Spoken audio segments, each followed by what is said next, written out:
We are live. All right, three, two, one.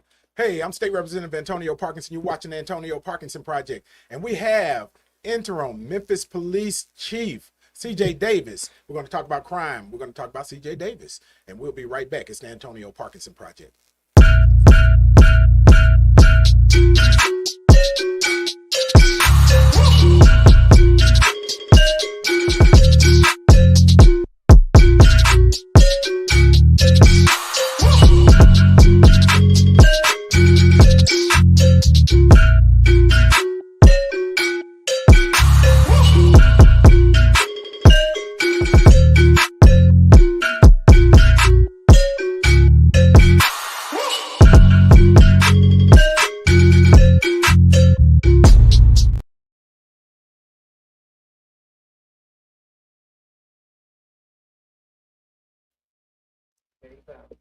Hey, welcome back to the Antonio Parkinson Project. I am Antonio Parkinson. I got my wonderful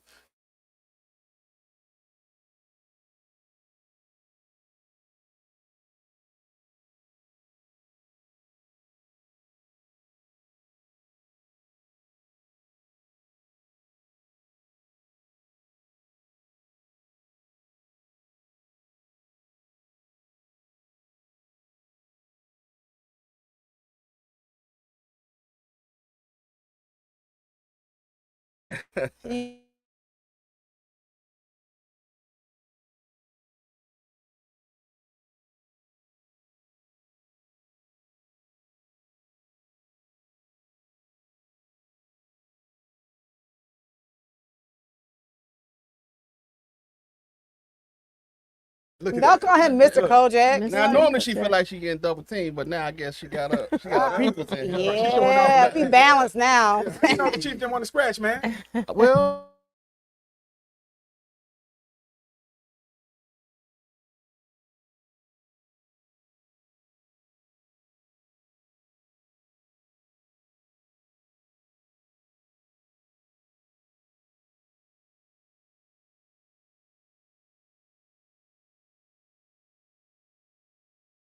Davis used to be a DJ. That's Yeah, right. right. You never know, right? Right, you never know. Now, when did that start? That was back in my early 20s. I was in Really? I was in the Air Force. You were in the Air Force? I was in the Air Force, Okay. and I used to go to.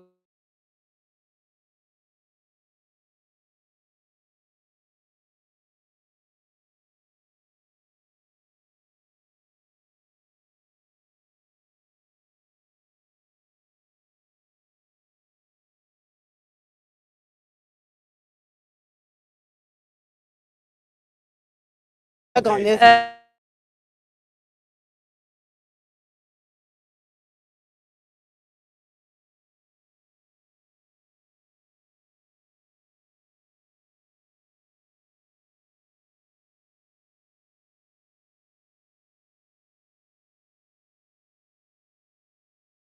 A couple of his nights, he still had a few. Right. He was a good guy. What were you playing? What did you like? What's You your, know what's what your was vibe? what was out And at where that was time? this? Where was this? This was at Shepherd Air Force Base.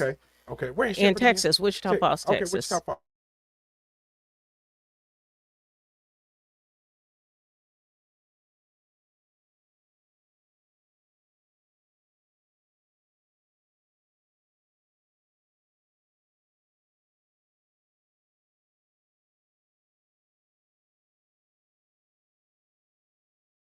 You really feeding into they all they mess.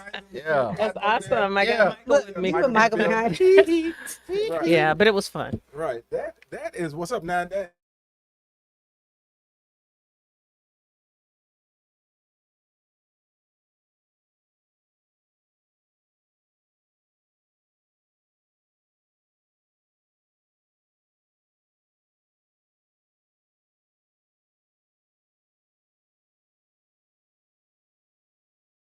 okay.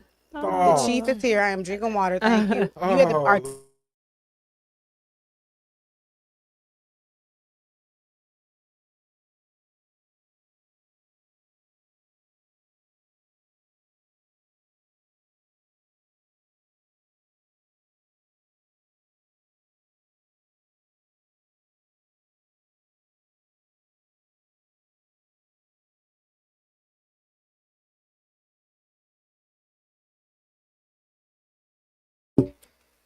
Chief Davis. Yes. Yeah. You did the Air Force, right? What was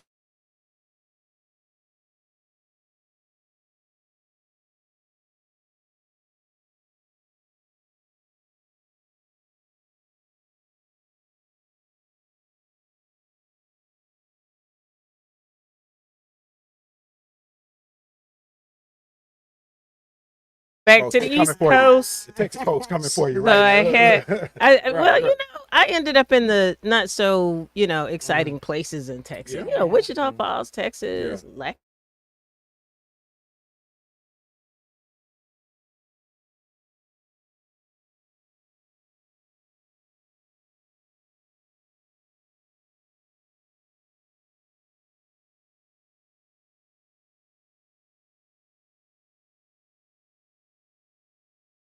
Whole story behind that, but circumstances, right.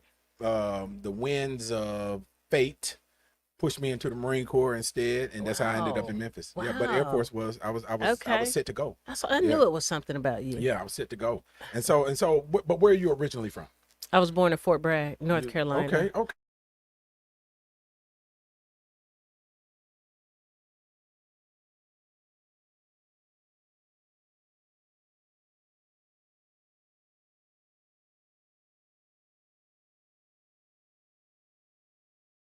He was a career, and he spent 28 years in the Army. So we grew up in different places around the world, and just really enjoy.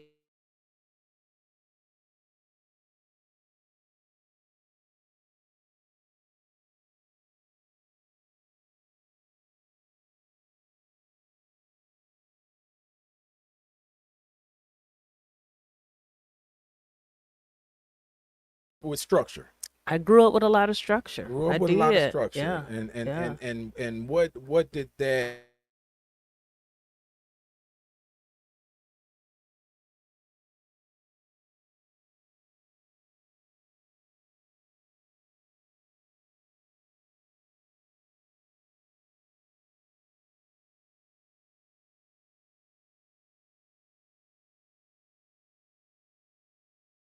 Infatuated in criminal justice. Yeah. I used to watch all of the gangster movies and cops shows and you name it. Gangster, John Dillinger, Bonnie and Clyde.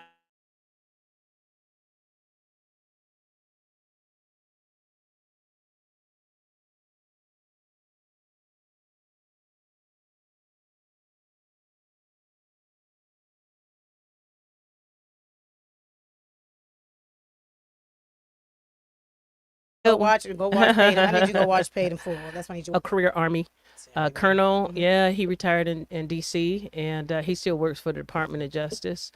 And I have others. I have a sister in Atlanta. Mm-hmm. She's a PhD there, doing well. And I have a brother in California who's an RN. Oh yeah, all doing prestigious and good work. Please. We didn't have no choice. Yeah, My no, daddy, you don't. my daddy was tough. Yeah, You that's know. how my dad was. My sister set the bar, and everybody pretty much fall in line. He Yeah, just went we to were in school. church. We took up the whole pew every Sunday. Yeah, Everybody knew our family. Eight people on one pew. on the front row. On front row, sang in the choir.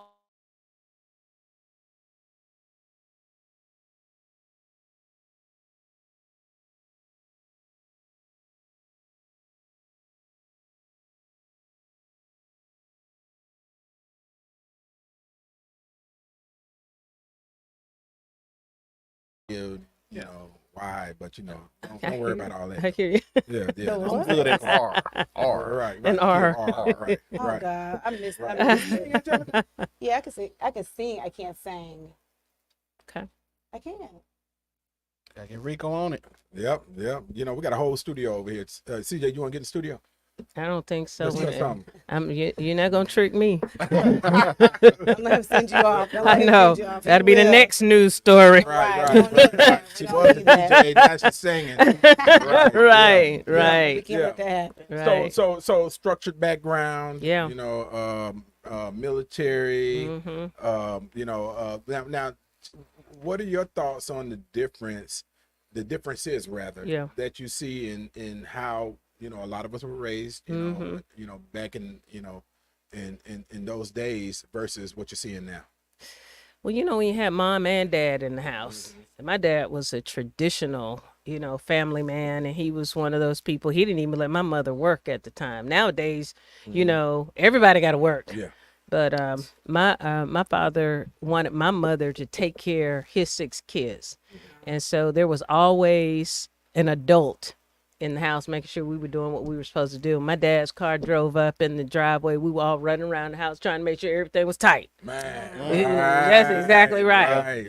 We were very much regimented to, keeping up with our chores, keeping up with, homework and things like that. So having 2 parents in the house, it didn't mean that we didn't have challenges, because we did. Every family has challenges no matter what. But we're just very grateful that we had a father that was truly, a part of our lives until he passed away a couple of years ago. He wasn't just a part of our life, but he taught us how to be community oriented. He was a part of the community in Atlanta. He helped people get homes. Right. Because he was in real estate after he retired, and there were people who couldn't qualify for homes, and he would work out financing for them, and he would help people get homes. And when he died, it was so many people said, I would not have ever been a homeowner if it wasn't for your father. Wow. Yeah. Awesome. Yep. Yep. Yeah. So you spoke about we're still a structured family, but we had challenges. But tell us about some of them challenges. And the reason why I'm asking you this is because I think it's important for people not to just know you as the chief, but know you as the person. Yeah. Right. Yeah. What are some in those commonalities? Everybody has a story, right? Right. So what are some of those challenges that y'all faced as that you saw? Yeah. I had a brother that was a victim of a serious crime. My brother that's right over me, he was at 16. He was attacked and stabbed, and I'll never forget that time. At that time, I was probably 14 or 15 years old. And, you think just because you have a tight family that you're protected from everything. And you don't ever know what has happened in a person's history, or why they can relate and why they can be empathetic. And that was one of the challenges that, as a teenager, I'll never forget. It was hard for my family. And I really don't think, even though my brother is an adult person now and everything, I really don't think that he ever really 100%, sprung back from that incident. If you can imagine how traumatic that is. And then I lost my baby sister, my youngest sister. Lost her, it's been about 10 years ago or so. And that was hard for us because she and my father were very close, the baby of the whole family. And they used to run the Peachtree Road race together. We were all athletic. And she passed away unexpectedly. And that was very traumatic for the family. My father wasn't the same, from there. And because we were all so close, that was very challenging for us. My mother went back to school when she was 60. Oh, wow. Yeah. Like my mom. Yeah. It still sounds familiar to my family. Yeah. She went back to school and decided she wanted to get her degree. She spent her whole life just raising kids and making sure that we were in school. And she went back to school when she was 60 and got her bachelor's degree. And, just, the kind of things that you don't expect, that could happen. But it really helped us to know that it's never too late. It's never too late she's in her 80s and she's learning how to play piano. So it's never too late to do new things and try new things. That's interesting. You got a special set of genes. And I mean, GENES for all y'all. Right. Just looking at her outside of her uniform. He called me a thought earlier. I'm glad you're Hey, look. Clear that up. Look, Clear that up. she done got some new fans. She ain't in her uniform Oh, now. that's right. That's right. Chief is fine now, okay? Every time you go stand over there, them eyebrows together. Oh, y'all are so jeans, funny. everything. So don't listen. I'm just a human being like everybody else. Hey, don't get it twisted. Yeah. She came up in this. Hello. Hey. Okay. Yeah, but that's you have a special set of you have a very special genetic makeup. When you think about your mom Yeah. at 80, Mm-hmm. doing her thing, right? Your dad, Yeah. did his thing, Yeah. right? And some people, real talk though, Yeah. some people are born with leadership genes, Yeah. right? And Yeah. with, with special, just like an athlete, right? Right. If you have two athletes that have a child, Yeah. there's a good chance Yes. that that child is going to be athletic. Absolutely. Right. I believe that. I Yeah. really do. And, I don't think I really realized that I did have those types of attributes until later on in life. Then you look back and you say, okay, that's probably why they picked you to be, the head of the dorm when you were in the Air Force. That's why they picked you as the scout leader when you were in the Girl Scouts and, as the team captain when you played basketball and those kind of things. And you don't really think about it. You just kind of walk in it. But I know now that it is something that I probably picked up very much from my family and my father and his image and what he expected from us. And it was always work hard and then harder. And fight. Chief, I have a question Yeah. for you. I'm sorry. 2 Uh-huh. questions before I lose it. Sure. What happened to what happened to your brother? Do you think that sparked your interest in criminology?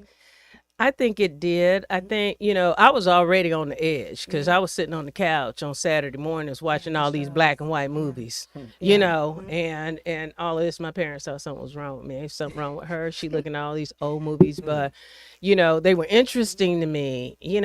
Ironside. Right. Y'all don't know nothing about I know something about Ironside. it. You know about Ironside? See?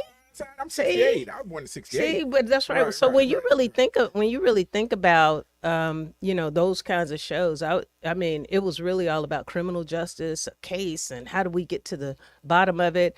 And what happened to my brother really made me think in terms of I was always asking why. Why did somebody do that Right. to him? Because he was such a good person and didn't deserve that. And of course, young people don't understand.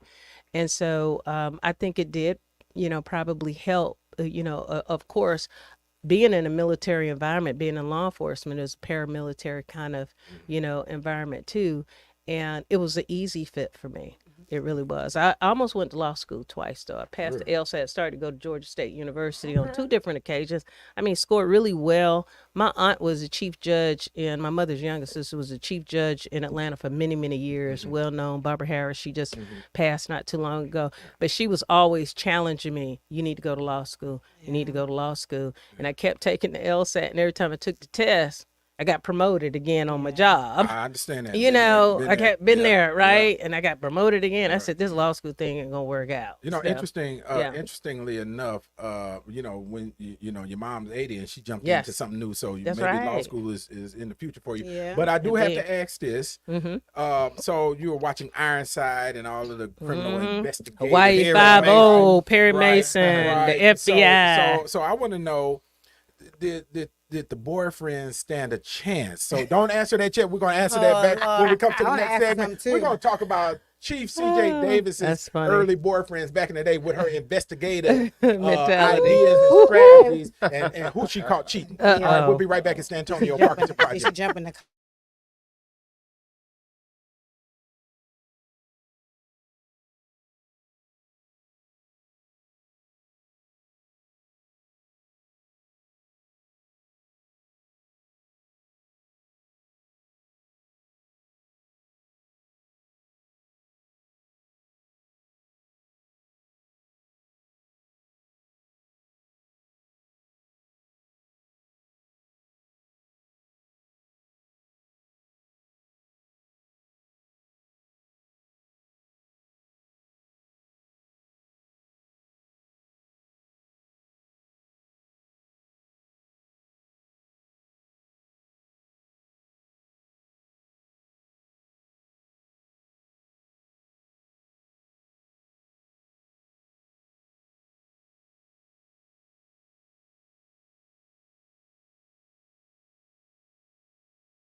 2, 1, bye.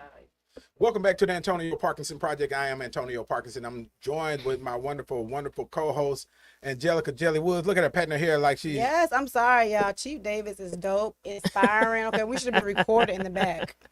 Okay, all right then. DJ Black girl Kojak. magic. DJ Kojak with the virtual turntables. You in the building? At least act like you're scratching. He barely There in you the go. Thank building. Man, I'm Barely. enjoying this conversation, man. Yeah, Good yeah, conversation. yeah, Good yeah. conversation. Yes. Man. Love Yeah, and Yes. we have our wonderful guest, Chief CJ The Davis Chief. of Memphis Police Department. Thank yeah, you. Give it up for Thank her. you. Thank you. You know, CJ, I'm gonna be honest with you. Mm-hmm. You know, and y'all don't let me ADHD away from the boyfriends because we come back to the boyfriends. Uh-oh, I thought you had forgotten that Right. part. I'm gonna be honest with you. You know, I wasn't there with you at first, honestly. Okay. You know, okay. and because I think I was a little mad at you. I was a little jaded, right? Because you didn't give me your Ooh. cell phone number. Oh. right, right. It's that Mountain Dew. Right. Look, it's Chief. kicking in. Right. Chief, And- it's the and- Mountain I'm so Dew. sorry. And look, I messed but, you know, up. Y'all know us here at the Antonio Parkinson Oh, Project. We Lord. all Right. Oh, Lord. But when you came to breakfast, right? You Yes. remember you came to Yeah. breakfast. Oh, with- yeah. with I our enjoyed that. stakeholders breakfast. I was Yeah. make Yeah, sure it was that no you don't never one-on-one show up to, breakfast. that you don't- I don't get an invite. You invited. You're a stakeholder. Nichelle. Look at Nichelle. Hey, y'all, that's Nichelle's fault. Look, but when you came to the breakfast, you know, I was completely won over, you know, and you know, because, you know, one of the things that you are gifted with is being able to deliver the human side of who you are. Yeah. And I think that's absolutely wonderful. I don't know if you've Yeah. ever thought about that, but you have a gift of being able to deliver the human side of who you are. You know, and I wanted to like you, right? I wanted Right, to be right. impressed when we were at the Oh, coaches. Lord. We were at the coaches luncheon, and Right. you gave your speech, right? Oh, But you yeah. still hadn't gave me that cell phone because I want to communicate. Like, how can we help? You know, did- this, that, you and did that. right. And I felt jaded. You No, should I got block, the cell you should number now. block him. You should block him today. Listen to me. I forgot about the coach's luncheon. Block Right, him. Stop you did a blocking very him. good job. Yeah. You did Well, a that good job. was an honest, you know, rendition of an experience and who I was, and Right. you know, I tell people I shoot from the heart. I really do. And authenticity is the Yeah. key. It's Yeah. the nucleus to charisma. I always Chief, tell you people. look like you can fight too. So let's. I'm pretty good with Okay, that. you look like you can fight, I don't you? You get a little You- stance. Look how she look. Look at that. Look at that look on her face. Did you scrap back in the days? Just blink twice. I was known as a fighter in Yeah, the okay, family. okay. Oh, You is had that little right? hands Yeah. on you. You All look- I was right. an athletic. I hung out with my brothers all the Oh, time. okay. You know, I That had makes two sense. brothers, and they used to wonder why she always hanging out with her brothers. I used to hang. They taught me how to play basketball. They taught me how to play chess, and you know, chess and all kinds of things. I owe a lot to my brothers, Did and they they didn't teach you- kick me to the side. You Did they know, teach you about boyfriends? Though? They put they you on tried game. to, but They tried to. they gave me bad information. Oh, That's- really? that's I what gotta hear men- it. We That's gotta what hear it. men usually do. Yeah, Bad they gave me information. bad I information. got on the I gotta bottom. hear this. What was the bad information? That Well, you they were got? always trying to hook me up with their friends. Now, I'm surprised to hear that. Really? Yeah, they were Look, always you trying and to we're hook the me up with opposite. their friends. My brother Yeah. wanted to Really? fight. They I'm must like- not like their his friends. They must not like their friends. They trying to Well, hook you up. they were jerks. Their Really? friends were jerks, and Really? I was like, really? Really? You know, Were they cute jerks? they were cute, but Okay, they well, weren't give 'em a little smart. window. They weren't Oh, smart. Are you sapiosexual? And meaning you I mean, you know What that word means, did right? you say? Go Yeah. back. Yeah, sapio. Okay, there you go. I'm New- being right, honest. for the Listen, dictionary that y'all we're coming can- out with, right? Y'all can, Sapiosexual y'all means can, that y'all you're can judge me out you- of what? right. You like smart people. Oh, Yeah. You know, I don't know if that's 100% true. I guess because I connect with everybody. Yeah. I But would you really date do. everybody? You wouldn't date everybody. Well, you know, I have to really think about that. Mm-hmm. I dated people who could communicate and respect me in the manner in which we communicated. Of course, they could be smart, but if they were disrespectful, Uh-huh. I wasn't gonna date them. but there's Yeah. such thing as smart dummies though. Yeah, absolutely, Yeah. absolutely. So- But I've never just isolated people because, you know, I believe that everybody has something good about them. Man, I isolate the hell out of them if But they. Do they you gotta really? know, I need they gotta know smart they got person. something good Yeah. about them. That's the problem. You know, I'm- Yeah. They don't I'm- see it. Yeah, everybody has something good about them. It just depends on what kind of Yeah. relationship you're looking for. If it's I say that because walking down the street, you don't have to establish a deep relationship with people, but you should at least be able to be respectful for anybody that you. Now come there's in a difference contact with. between being respectful and relationship with everybody. Absolutely. And what I'm talking about is, you know, I'm you know, an intelligent person their beauty elevates to me when when they Yeah. can challenge me and make me think Absolutely. about Absolutely. what they're saying. Yeah, I agree with that because I teach a lot of leadership classes and I do a lot of speaking to women too. And one thing I always say in my leadership classes is that if you're the smartest person in your circle, you need to move to another circle. Yeah. Yeah, give it up for that Yeah. right there, because You that's can't be the you queen really bee do. in your circle. That's right. That's Yeah. right. And if that's the case, then you're probably just getting, elevated that people just love on you and they just want to suck from you, but you're not learning anything. right. And you So need somebody I've to pull you. always tried to have people in my circle or people who knew more than me, who could expose me to different things in life. And I teach that. I think it's important. Yeah, that's Yeah. awesome. Because you have to have people that can pour into you, Yes. because you literally become bankrupt, Absolutely. right? After pouring out. So the boyfriends. Now you ain't She get away thought, from she, that. thought, she, thought she, got she away. slid away. She thought- He brought it on right, that. right. So the boyfriends, right? So women are naturally investigative, and Yeah. Come I'm on the now. feds. I told you that. We already had you missed it. I'm Yeah. feds. Right. I'm Explain I'm what that police. means. Explain what that means. Okay, chief, I'm put you on game. All right. See, the police, they gonna slap you on the wrist. They gonna pull you over. Look at Parkinson's ready. He was ready. He didn't get so ready. He didn't get so. He was like, they back there nod. They said, "Nah, that ain't what we doing." She was like, "No, that ain't what we doing." They do. They Right, pull you over. You got your seatbelt. This is a fig. I'm not talking about but nah, you're really. Come on For now, a dude. seatbelt. Blah blah blah. Feds, they gonna watch. So about time I'm gonna have the whole case. I'm gonna give you this time. I'm gonna give you this date, and you be like, no, that was. What about this time? No. What about this time? You gonna give up like, damn, I don't know how much you know. You just gonna come. You gonna come Yeah. forward, and the feds Yeah. come. They ain't coming. They ain't got you for nothing. They already got surveillance. They got everything they need They to already come got- address you. That's right. The Yeah. police, they gonna come get it and go on about and give you a little chance, let you know they watching. Right. Feds, you ain't gonna know. I'm feds, not police. I'm feds. There you go. See, I'm Chief, deep- I knew I'm I deep liked you. feds. Deep feds. Deep Hello, cover, right? She said hello. deep cover. You ain't gonna. It'll be like Informant, it'll you be gonna like have- a thief in the night. Right. You know. Right. But You might be CIA but you know, to then. You tell might you be the truth, CIA. I think a lot of women are just that way. No. That we don't show our hands all the time, and that we process things, we strategize a little bit more. We're not so quick to reveal everything Right. that we know. We Right. just gathering information. We got it right here in our little Strategic. pocket. We Right. really strategic. And then when it's time, it's kind of like feds. Bam. Bam. So hey, I gotta ask this question, y'all. Hey, women, to the women that's watching, y'all chime in. Who's the better investigative individual in the relationship, the male or the female, and qualify why? Right. No, I So- talk about this in the barbershop. I tell men, while you sleeping, you done did something, she watching, she plotting. You ain't even think about it. Women are always 2 steps ahead. We're just typically smarter. That's or typically more cunning. I Cunning think and I think don't- men would agree with that Yeah, too. and think don't so? be I no, really don't be do. no bitter woman. I It's think men borderline would agree witchcraft. that women are a little bit more methodical and they examine and they investigate and they get real quiet. When they get quiet, you better be You careful. better skip So, but that also equates to cheating. Who's the better cheater, men or women? women. Oh my goodness. Women. You know, it's funny.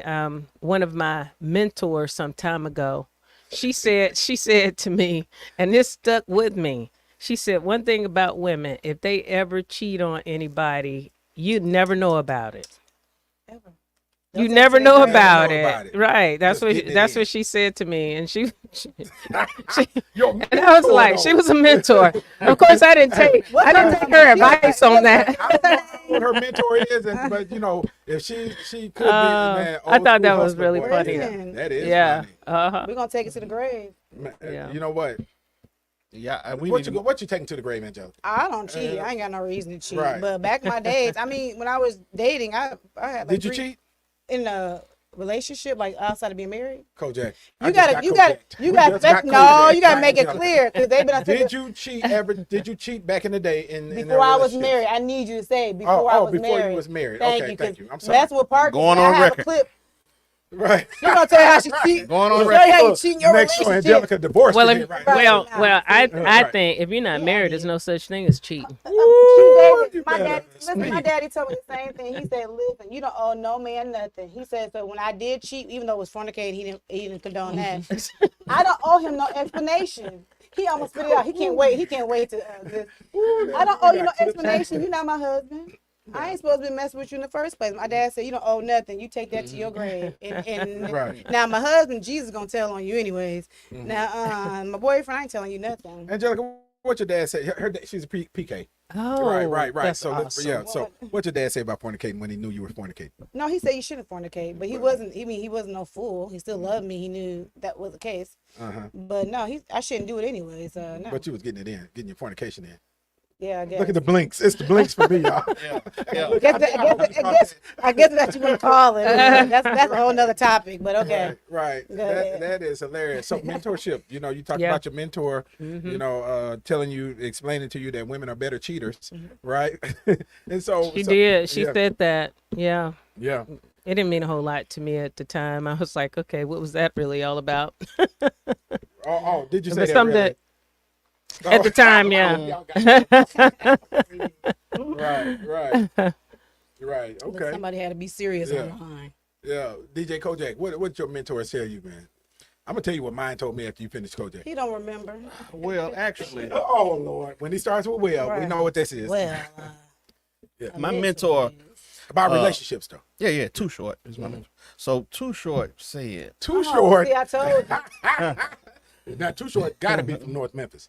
Right. no, the actual Too Short. Oh, the actual Too Short. Yeah, Okay, yeah, from yeah. Oakland, from my hometown. Yeah. Okay. The all rapper, right. you talking I can't about really rap? say what he said on air. Come on, What he come on, said? say it, man. Look, come on, bro. This is the Antonio Parkinson project. Man, let's move. Hey, we got some questions in. Right. So we're gonna hit these questions. I'll tell you what my mentor with told me. CJ. I'll tell you, since Kojak us, he just straight up Kojak us, Angelica. I don't even Yeah, know look, what he man. called that. Well, let me rephrase that. These weren't mentors of mine. These were the dudes that were in the park when I was walking home from school. There you go. They were and had their drinks, right? They had Yeah. their MD and their Thunderbird and their Night Train, and so shout out to all them folks that remember what that is, right? Right, They were in the right. park, but they would see me, walking a girl home, right?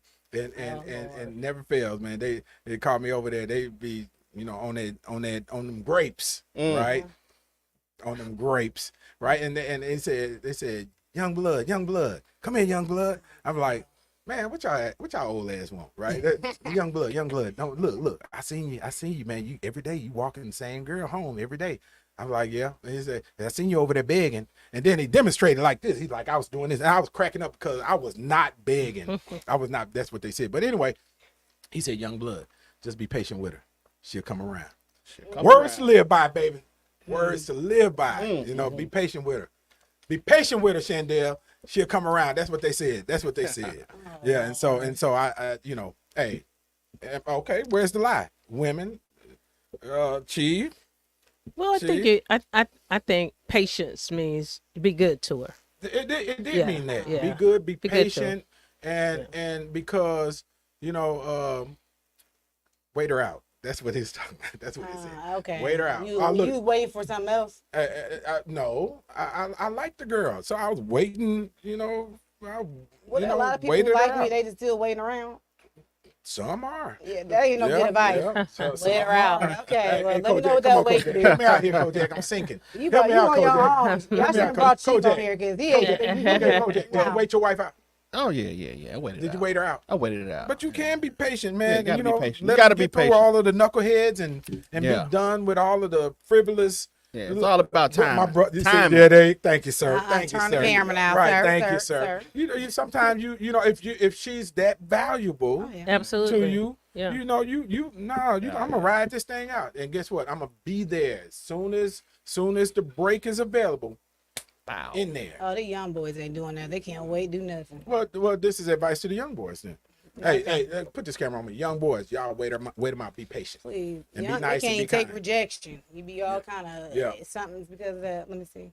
Right. So look, Chief CJ Davis, I do want to ask what your thoughts are on Memphis politics Oh, God. and I'm over coming this to the question. city of I ain't Memphis. But I don't want you to answer that yet. We're going to answer that when we come back from the break. It's the Antonio Parkinson Project. We'll be right back.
Welcome back to the Antonio Parkinson Project. I am Antonio Parkinson, and I am enjoying myself with the interim Memphis Police Chief, C.J. Davis, who is in the building. And, we're going to jump into, listen, I'm a transplant to Memphis myself. She's a transplant to Memphis, too. And, sometimes, there's a norming period that takes place, to get Memphians all on board. And, I remember when I first got here, I've been through my norming Some process. Memphis can't get their own stuff on board. They've been here the whole time. Right, yeah. So my question to Chief Davis, your transplant. Memphis is, let me preface with this. Memphis is a different market. In fact, as a matter of fact, I lived in the Carolinas. Yeah, I was at Cherry Point. Right. And I lived I grew up in LA, was born in Oakland, lived in Texas, finished high school in Port Arthur, Texas. So I've seen a lot of markets, right? Memphis is probably the most unique market that I've ever been involved with.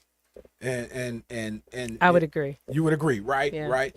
But it's a dynamic market, and it's an amazing market. It is. To me. It is. Very innovative, very artistic, very cultural, right? And if anyone wants the Black experience in the United States, Memphis is the market to come to, and Atlanta is another market to come to. And so, what are your thoughts on coming into the Memphis market?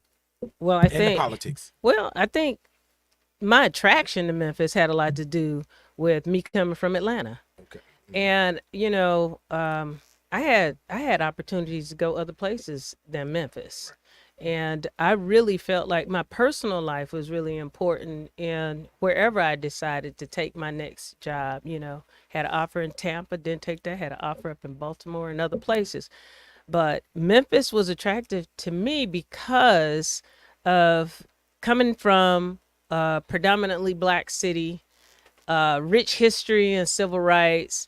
And I knew that Memphis really had that same type of landscape. And I thought this would be a good fit. Fit is important. It's not all about, just the job. Fit is important, not just for me, but also for my husband as well. And so coming to Memphis was something that I didn't think was going to be that heavy of a lift. I had colleagues that say, well, Memphis is a tough town. Memphis has, a lot of issues, but Memphis also has a lot of wonderful things that we should celebrate. And, being the place where Martin Luther King was assassinated, I never really looked at that as a negative thing. I felt, and I still feel that was a pivotal time, not just in the history of our country, but of the world. And that, even though through adversity, we can really find opportunity. And I think that's what happened around the country, that through that adversity, some great things happened. And I just felt like the connection with working with the King family, my whole career in Atlanta, working with Andy Young and, Hosea Williams. And I've got pictures of these individuals that I didn't just read about, I actually worked with. You saw the blueprint in Atlanta. Yes. To success. Yes. Where are the gaps needed to be filled in Memphis? I think we need to stop ignoring the real root causes of public safety issues and crime. Yeah. And some of those root causes are, it doesn't matter if I'm here or some other chief is here. Memphis has had crime problems. Memphis has had record-breaking crime problems that through the years have manifested through all kinds of other root causes, like poverty, like substance abuse, like gun violence and domestic violence. Now, other cities have that too. But, unless you really start taking, I call it a holistic approach to public safety, unless we start looking at those issues that create criminal environments, we're not going to get anywhere. And like I said, it doesn't matter if it's me or the next person. Last year was a record-breaking year in crime. That wasn't the first record-breaking year here in Memphis in crime. They didn't tar and feather or slay the chief. Right, yeah. Because the chief is only one person. Memphis has been at the top of the list around the country in crime. We're not at the top of the list now, But that's not where we want to be. We don't even want to be near the top. So some of what I'm doing is trying to make partnerships with other individuals that have responsibility over areas that, can help influence better environments. Memphis is 320 square miles, one of the largest cities, geographically in the country, which is very, very hard to. I never knew that. It is. It's one of the Yes. very largest. It's 3 times the size of Atlanta and twice the size of Detroit. Yeah. And so when you have that much space and crime, sort of spread throughout the city, it's really difficult when you don't have enough officers to create the level of visibility and relationships that you really need. The last time Memphis had low crime was 2011. They had 2,500 police officers. And that wasn't so that we could just go arrest people. That was so that we could have coax and so that we could have community engagement and prevention and all those different things. But what we're doing now is that we realize that our young people, unlike even 5 years ago, children are committing more serious crimes than adults are now. And What do you equate that though to? The uptick in juvenile crime.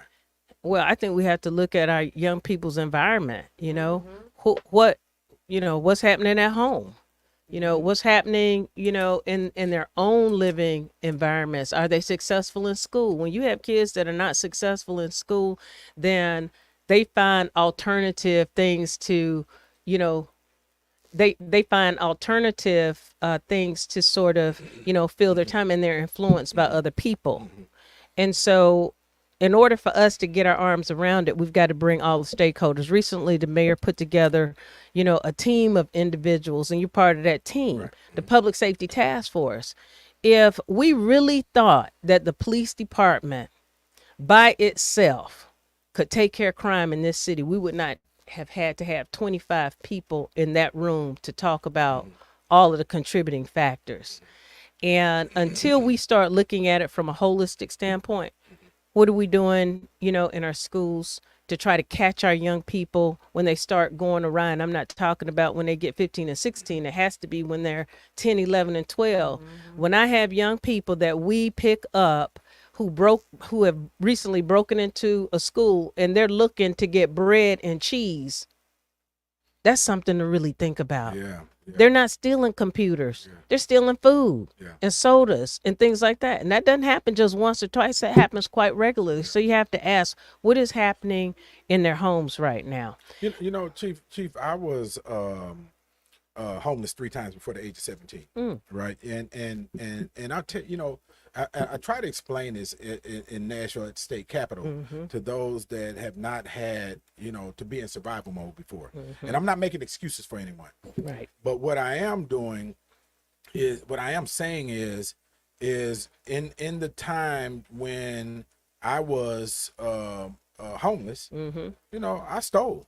I straight up B&E. You would have arrested me Right. at the age of 17. Because you were in survival mode. I was in survival mode. We literally, my cousin left, my adult cousin left to go out of town, and me and my brother literally boosted me up, and I broke the window and unlocked the window and got in the window because and we stole food. We ate. That's where we ate. Yeah. And I explain to people, if you've never been in survival mode, your brain synapses are different. They you snap differently. Yep. Right. And I'm not saying that it's excusable. Right. What I'm saying is, to your point, we have to make an effort to make it so that the people that ran into Exxon that night that was stealing bread, packs of bologna, Right. And one dude did come out with a 6-pack of beer though. Yeah. Right. Hey. I saw that. But Right. what makes that seem like an opportunity to those individuals and something else, and why is it that they don't have better opportunities? Because if we were there, we wouldn't stole Right. lunch meat and Right. and bologna. Absolutely not. And so many to do that at one time. Just like we've had groups of people to sort of collaborate together and get in cars and say, all right, everybody, we're going to go and take these trucks and we're going to run them into this store. I mean, literally running a truck into the side of a building and have a number of people to say they're going to be a part of that, or hijack a FedEx driver or a UPS driver, and then the whole truck is bombarded with individuals stealing off the truck. These are precarious and very unusual times. And so the criminal justice system isn't built for us to try to arrest crime away. We arrested 27,000 people last year. 27,000. That's So more what people in else? My hometown. Exactly. 27,000. That's almost the size of Barkley. Yeah, I said That's more right. people in my hometown. So when you lock up 27,000 people, we have to ask, is that really the answer? Right. Because 27,000 people are not in jail right now. Right. And some of those crimes are very serious crimes. And so recently what we've started doing is really looking at who are the most egregious actors in our city. Is 20% of the people committing 80% of the crime? Instead of casting a wide net on our community, thinking that everybody's a criminal, that's not the case. We're running across the same people over and over again. So part of the methodology is identify the worst of the worst people. These are bad people. These are people that are trigger pullers and shooting and so on, and walk them through the criminal justice system and ensure that the information that we have about them is public facing. We are putting pictures, information, because it's public information.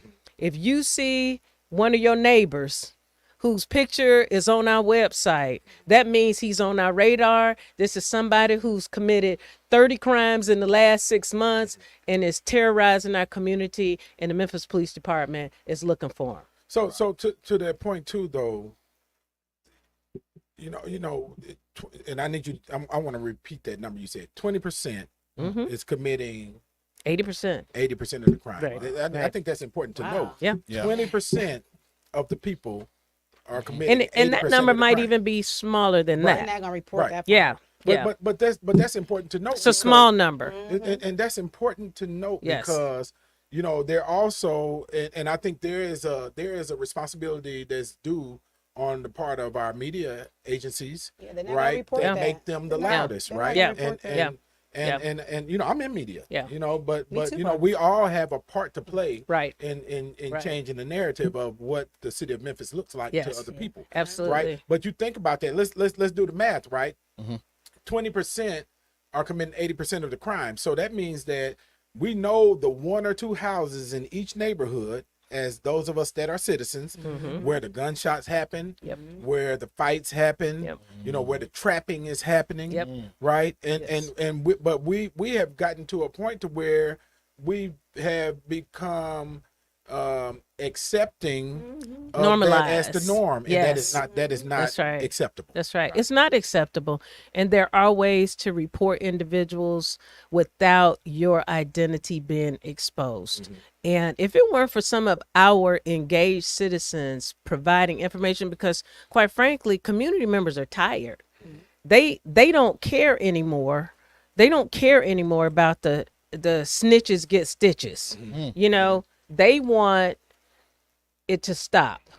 They deserve to be able to sleep at night without hearing gunfire, Right. and that should not be normalized in our community. And so our focus now is to really start working closer, and our DA, bless his heart, he has come out to say that he will start rapidly pushing our cases forward, especially those individuals that we arrest over and over again.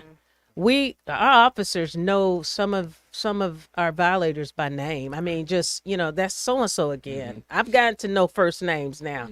I thought he was, already taken care of. No, he's back out on the street and he's stealing cars again. And unfortunately, some of these individuals are young people. And when you go through the juvenile justice system is a different pathway.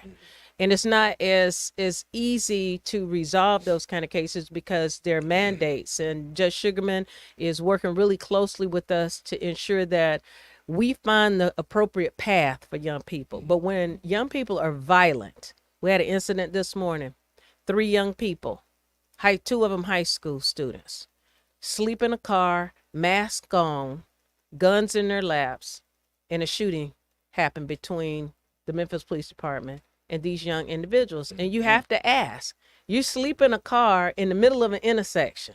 You've been out all night doing something, and the police ride up on you, and you have to ask who's asking about this 16 and 17-year-old at 7 o'clock in the morning, and they've been out all night long. Right. That's just one instance.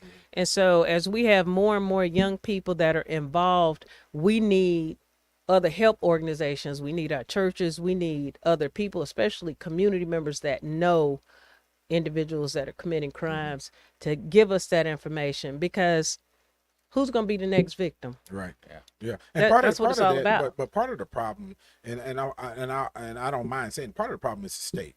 You know, I'm a state representative. You know, we passed permitless carry, and you know, I remember before. See, people don't realize that before permitless carry, there was guns in the trunk. That's right. And there were guns in the car, right? And you know, and I never forget, I asked this in committee before they kicked me out of the criminal committee because I was asking too much apparently.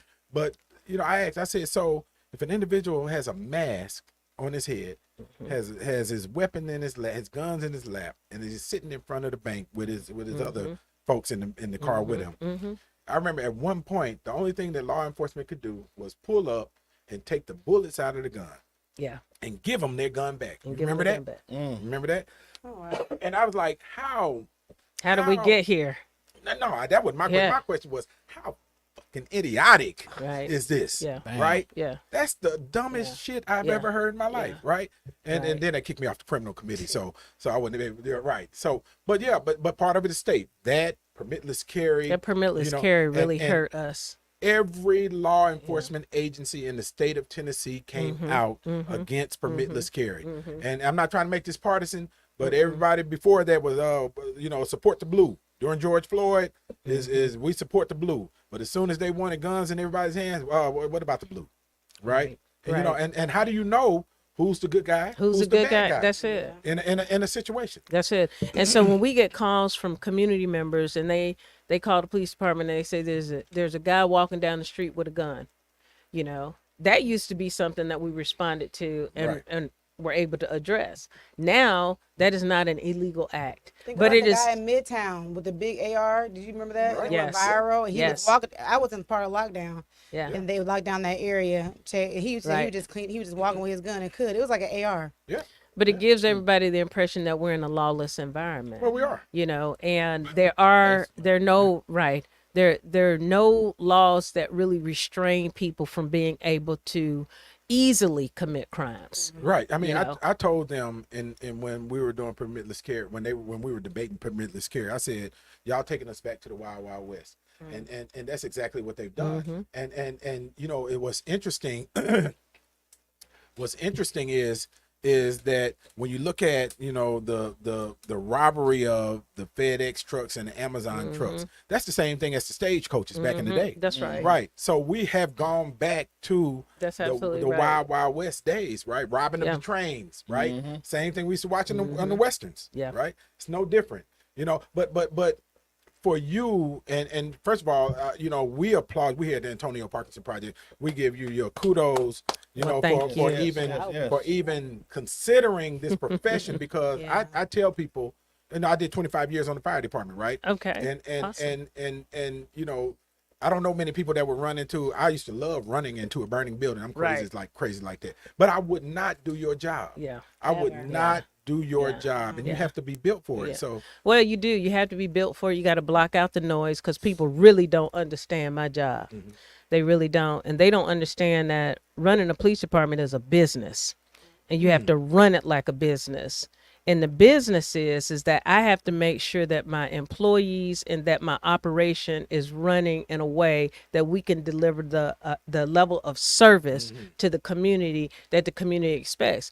I can't just come into an agency and just assume everything's running the way it's supposed to.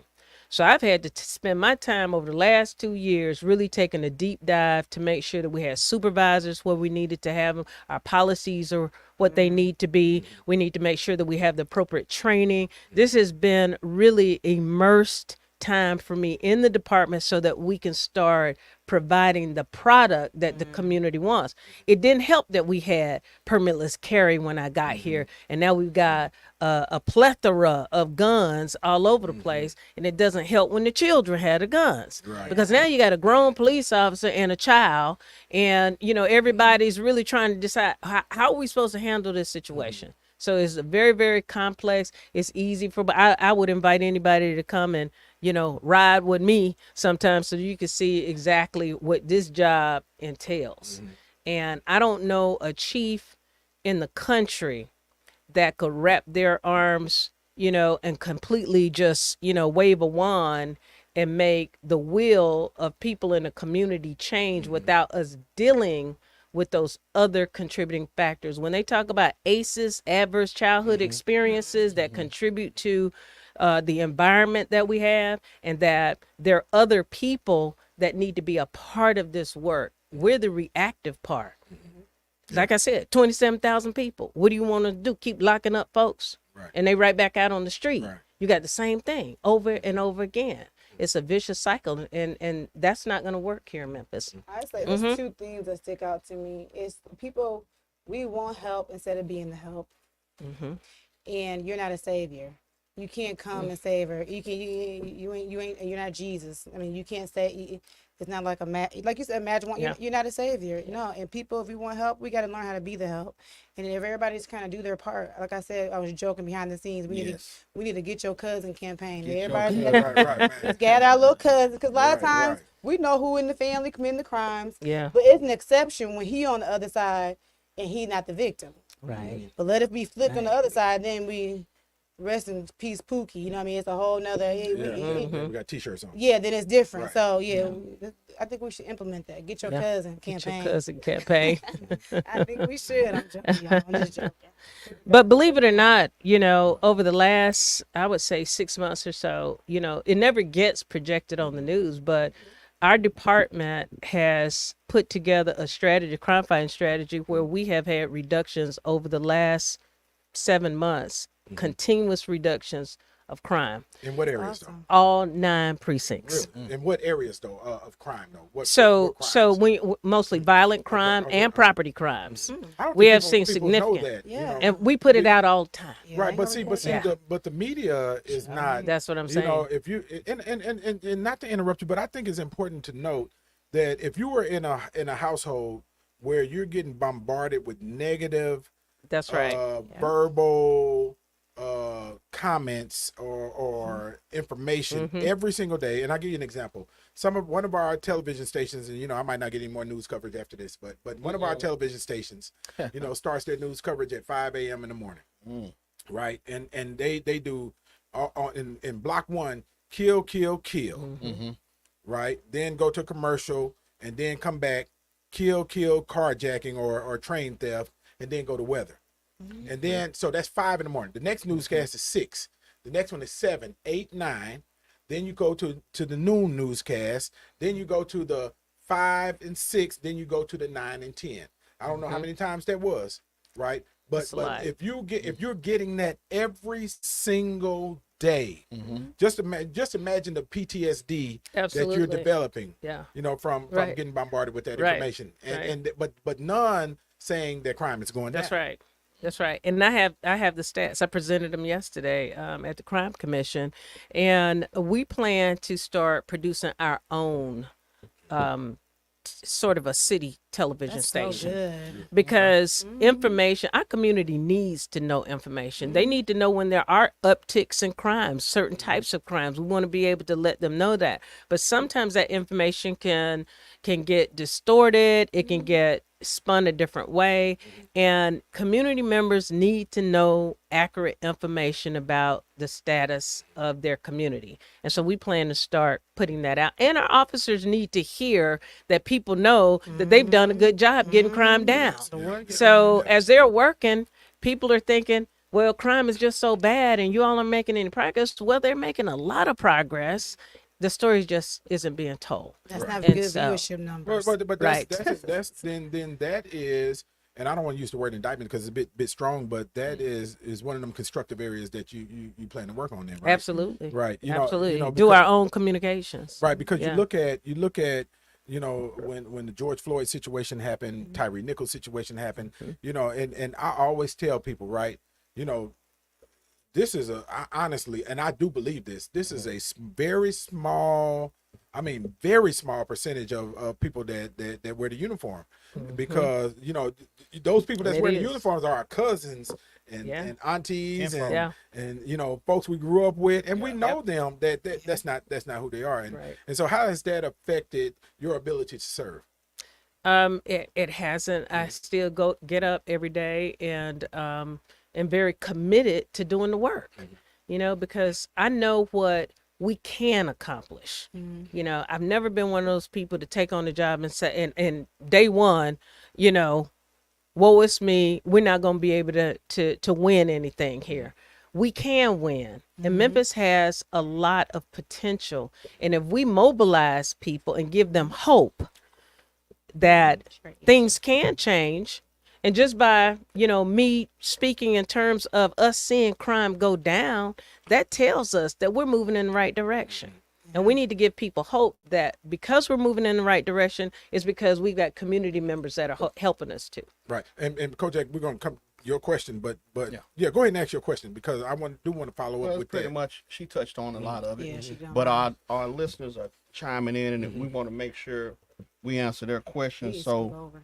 if you Yeah, can, yeah. Slide over in the Please frame. go in the frame. Yeah. Just slide your whole body over. There Keep you on go. talking though. There you go. so if There you you go. can, There Don't be you scared of her, man. Look. It's okay. I did a lot of dirt.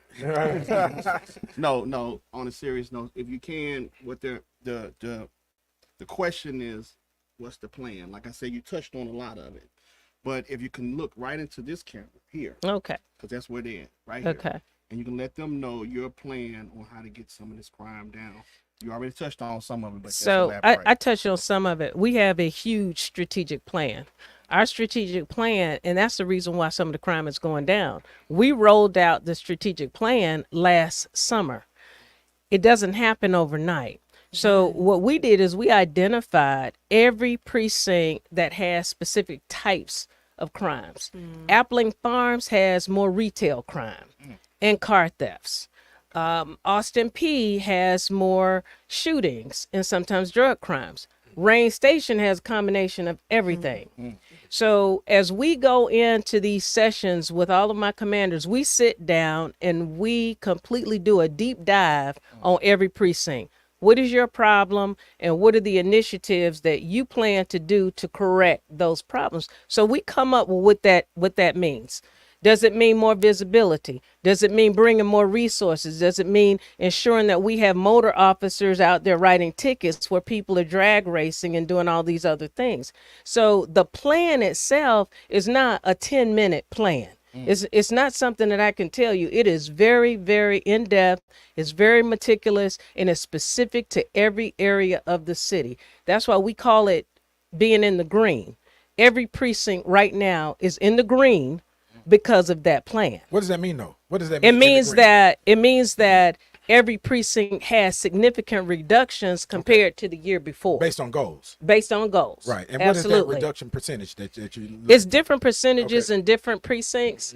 It's excellent when they're in double digits. Amen. And we have probably 7 precincts that are in double digits right now, which is good. And they're continuing to move in that direction, which means that their visibility, the operations that we're conducting, the repeat offender dashboard that we're putting out, where we're identifying our key, we call them frequent flyers, those individuals that every week is out at it. When you have a person steal 30 cars in 6 months, that's somebody that you need to get off the street. And so we're being more laser focused on the individuals committing crime. The other piece is to ensure that we have community engagement. The coax went away when officers, compliments started going down. Now we're getting ready to, and you all are probably the first ones to know, the old Allen Station area, we're renovating it, and that is going to be a community engagement center Okay, Nice. right here in Raleigh. Shout Right out here to in Old Allen Raleigh. Station. Okay. Old Allen We'll Station. take Want to it. wait. We'll take it. Colonel Ross, we see you. Yes, Colonel Ross. Right. And so you will see more of our community engagement folks out there to help people with, how do you shore up your business? How do you shore up your home? More education for our young people, our police athletic league, and some of the other programs. We got Girl Scouts in all 9 precincts now. We've got Boy Scouts. We've got all kinds of community engagement. We have actually 50 retired officer positions that I created so that we can bring those veterans back to work and for them to do some of the light lifting for us so that we can let our officers, get out there and respond to calls for service. And we're using our retired officers to do more education in the community. They'll go to businesses, they go to churches, they have monthly meetings in the community where they're teaching people about how do you protect your car, how do you protect your home, how do you ensure you got the right lighting. So we're utilizing resources, and there's really a force multiplier for us to bring people back to work. I can't let you get away without talking about this. So we've had multiple high profile murders in Memphis. Yep. Right. And I'm not going to mention any names of them, but number one, is it indicative of a bigger problem tied to those murders, and is there relief on the way? So the high profile murders, they had different characteristics. You had actually 2 of them that really centered around mental illness. Right. Individuals that had problems anyway, had committed all kinds of, egregious crimes anyhow. But of course, the whole, gang sort of industry, entertainment industry, we lost young Dolph. And that didn't happen just on a spur. There had to be things going on. And of course, that happened when I first got here. Fortunately, in all of those situations, quick action got perpetrators off the street. But that mentality that the only answer to resolve conflict is to go hit somebody. That's a mentality. It's hard for police to be right there to be able to stop it. But I'll just say this, that our ongoing investigations and our organized crime investigations, we are zeroing in on key players in some of these incidents. We have some very, very good investigators and detectives in the Memphis Police Department, and they are piranhas. They get the bad guys. They might not get them overnight, but they get them, So, but yeah, those were high profile cases. Fortunately, with the active shooter, Ezekiel Kelly, I couldn't be prouder, even though we had victims. But most of the time, you can't run down an active shooter the way we were able to ping cell phones and all of the things that were going on in order to, stop that killing too. So, but yeah, we've had some very concerning situations here in the city, and we just hope that we find ways to get to people before they feel like they have to commit a violent act, Right. To resolve a conflict. And people, you said it earlier, people know who it is that's committing crimes or who's planning things. And it's incumbent upon our folks not to be, quiet neighbors, but be nosy neighbors. And provide information to us so that we can stop the killing, stop the shootings, because we don't know who could be next, especially when it's just random shootings and things. Yeah. And Joe? She got a tough job. I commend you. Everybody think they can do something until it's their turn to do it. So you're doing a great job. Yeah. Well, thank you. You are. Thank you. And this has been the last question, y'all, before we done kept her long enough. If you could say,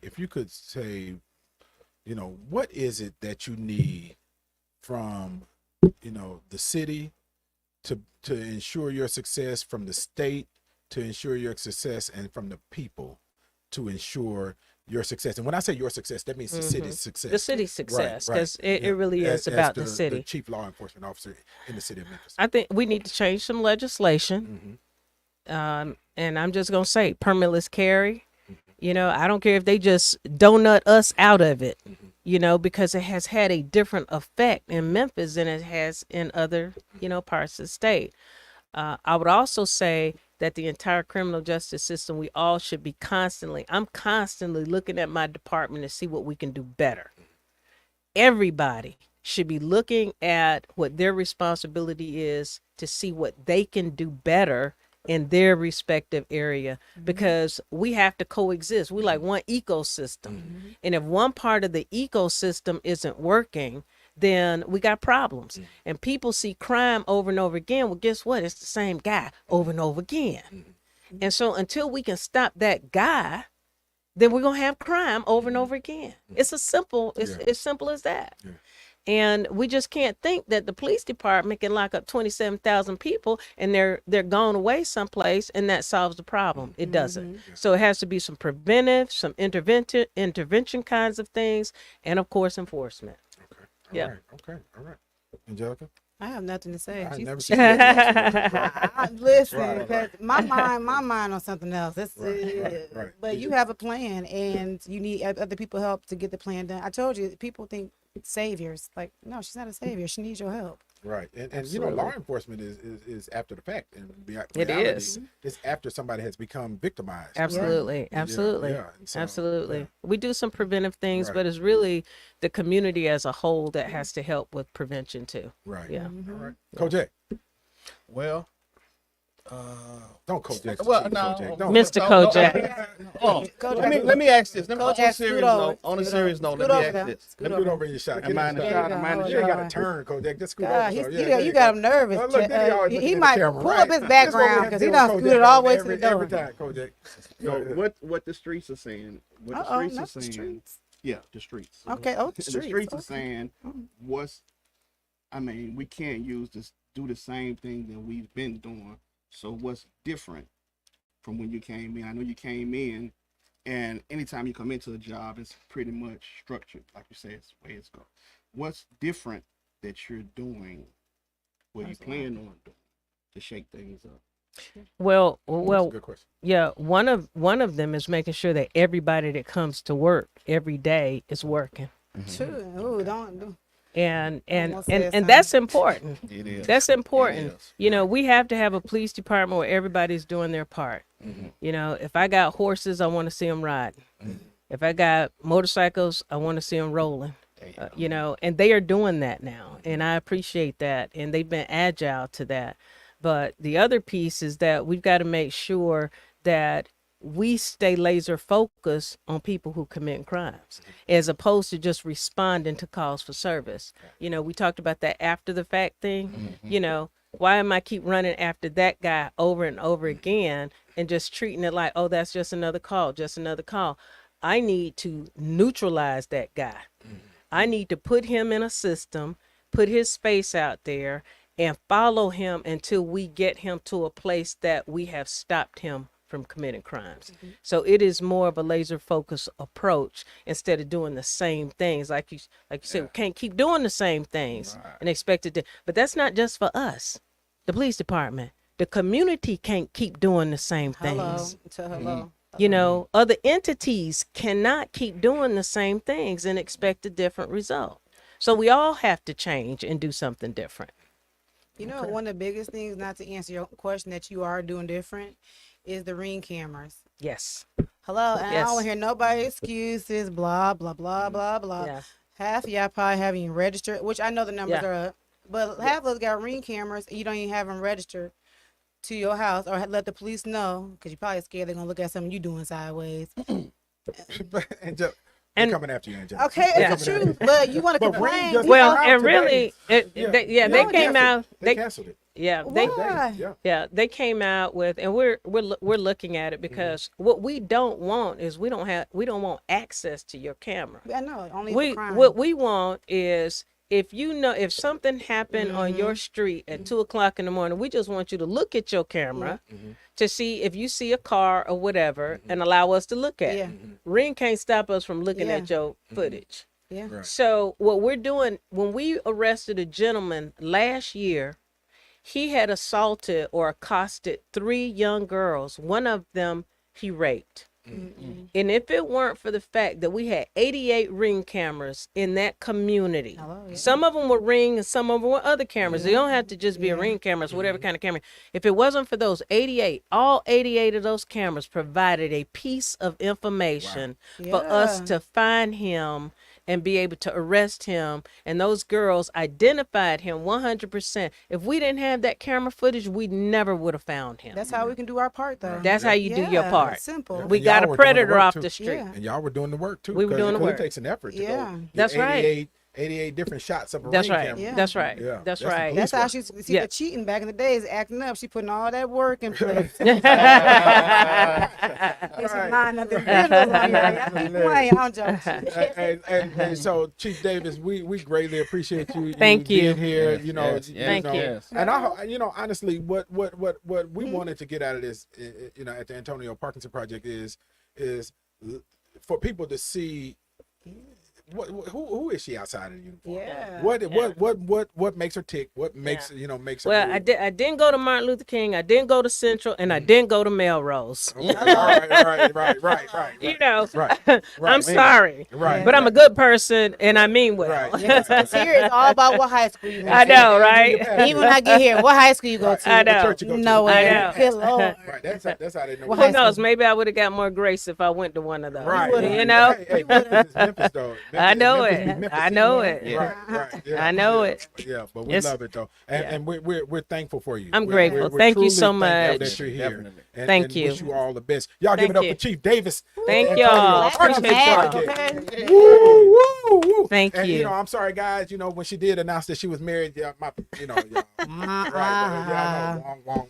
Yeah. Follow Parkinson advice. Be patient. Yeah. Right. Ain't that much patience out there. Ain't that much Be patience. patient. Hey, look, hey, shout out to my co-host Angelica Jelly Woods. Y'all give it up for DJ Awesome. Angelica. Chief Davis, I'm really Right. not that crazy. I'm actually professional in real life. Lies. Right. I am professional. She is that crazy though. She is professional. Yeah. But look, you've been watching the Antonio Parkinson Project. We appreciate you being here. Make sure that you subscribe on Yes. all of our social media channels, YouTube, TikTok, Facebook, Instagram, because we want to get your comments. Hey, the conversation does not stop. It continues. Thank you again for watching the Antonio Parkinson Project. We'll see you next time.